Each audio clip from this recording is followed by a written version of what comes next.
As far as Cliff Lee and your conversations with him since the trade, a lot of players, once spring training starts, they do not want to talk about a contract extension. Will you try to engage Cliff Lee? Have you already?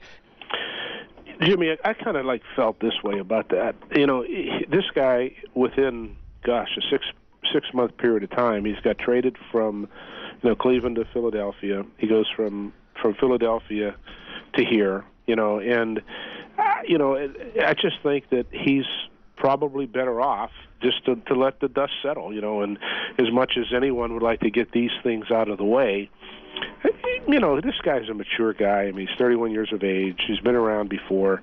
He knows what he has to do. I don't look at it as a major distraction. And I think what he has to do is fall in love with it here. He's got to embrace his community and let him see how the fans react and see the kind of year we have and the kind of club and a clubhouse and a manager and see if it's something that he chooses to buy into. So if he does, then we're certainly open to doing things with him as we move forward, But again, I use the term, he probably needs to be romanced a little bit, and maybe this will work itself out in a very positive way by just letting it run its course, and we'll see what happens. A nice sign, kind of a lower risk sign, was bringing back Erik Bedard. What are you expecting out of him? I think last thing I saw was not likely to be back until somewhere in May. It's still a little undetermined exactly when he'll be back. What I do know is that he is ahead of schedule. That's typically a 10 to 12-month surgery. He had a surgery last July, but he feels great. And, the thing about Erik, he's been, maligned here to some degree.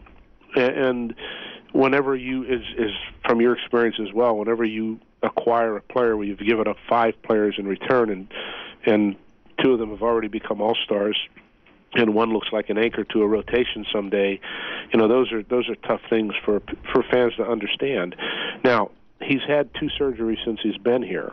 So in his defense, when he's pitched, he's been really good. The negative side is that he hasn't completed 2 seasons, either of the 2 seasons. Now, the positive side is that I've said it all along. If you're not healthy, how can you compete? And you go out and you do what you can do, but you have limitations. And in both years, when Erik was complaining about being uncomfortable and not feeling right and not going so far into games or whatever, hey, the result ended up in surgeries. And so that tells me that this guy absolutely had issues. Now, it's behind him. He feels good about it.